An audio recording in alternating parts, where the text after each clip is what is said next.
Muy bien, pues en esta segunda parte de este tema de cómo dar bien las malas noticias, analizaremos algunos otros elementos que participan en esta destreza, en esta actividad que en cuidados paliativos se ha generado como una inclusive especialización de algunos grupos. Y quiero iniciar haciendo referencia a un artículo que publicamos en el equipo, con mi equipo de trabajo en el 2008, que recibió el nombre de cómo se dan las malas noticias en la enfermedad terminal por un grupo de médicos no especializados en cuidados paliativos.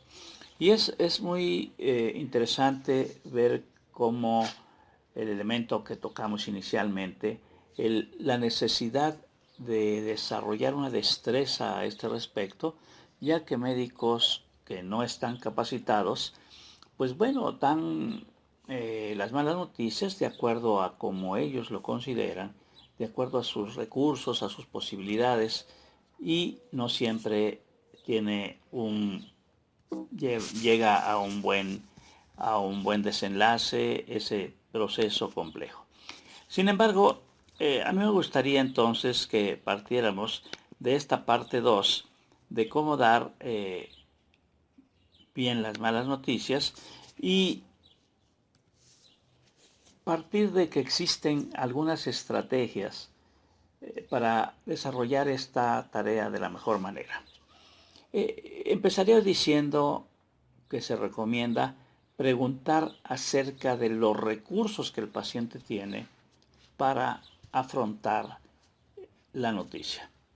Cómo ha enfrentado otros procesos semejantes de pérdida o noticias que no son favorables. Y es importante también identificar a quién podemos recurrir para buscar su apoyo y que esta noticia no tenga el impacto, no sea tan desfavorable para el paciente. Es muy importante identificar los recursos disponibles del paciente, fomentar el desarrollo del paciente y sus habilidades, y es importante enmarcar el presente, no el futuro inmediato o el futuro tardío. No, enfrentar el presente, que es el momento en el que el paciente está con nosotros, con el equipo de salud. También es muy importante identificar qué significa sufrimiento para el paciente. ¿Qué es el sufrimiento para él? Es importante también, en este sentido, la insatisfacción personal que tiene nuestro enfermo o la persona que está recibiendo la noticia y qué relaciones distanciadas existen en su familia o en sus allegados, en dónde están estas personas. Y también es momento de plantear, y habrá que buscar con cierta habilidad, la pregunta: ¿te arrepientes de algo en la vida? ¿Tienes arrepentimientos? Hay cierta forma de estar atormentado en base a esos recuerdos.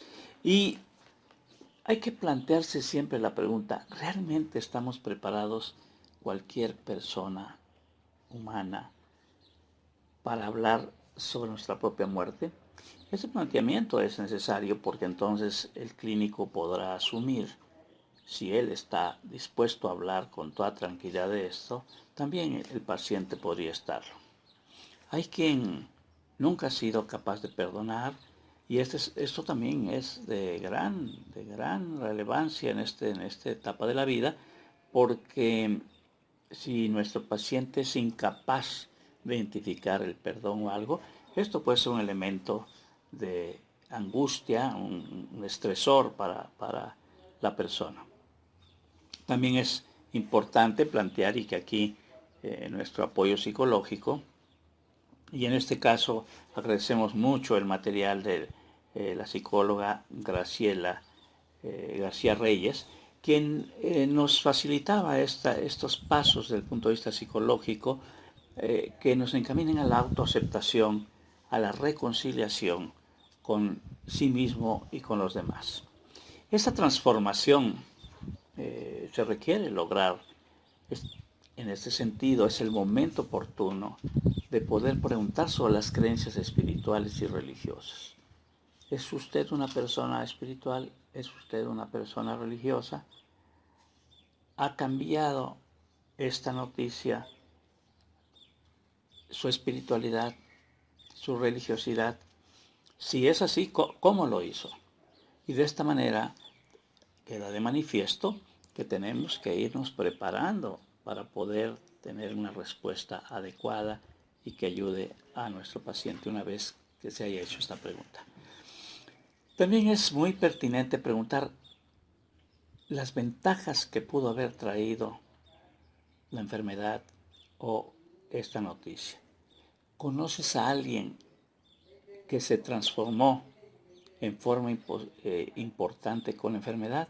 Si es así, probablemente esto ayude y conozca personas que la enfermedad cambió la vida en muchos sentidos, tuvo logros, le permitió asumir algunas responsabilidades o resolver algunos problemas que no se habían presentado.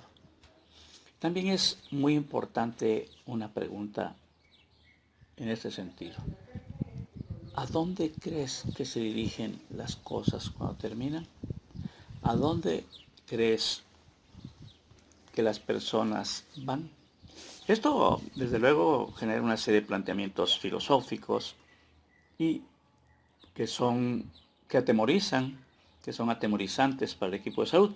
Sin embargo, de ahí nace la necesidad de que nosotros tengamos claros estos conceptos para ventilarlos con un paciente. Nadie da lo que no tiene. Aquí que es muy importante que nosotros desarrollemos estos cuestionamientos hacia nuestra persona. También es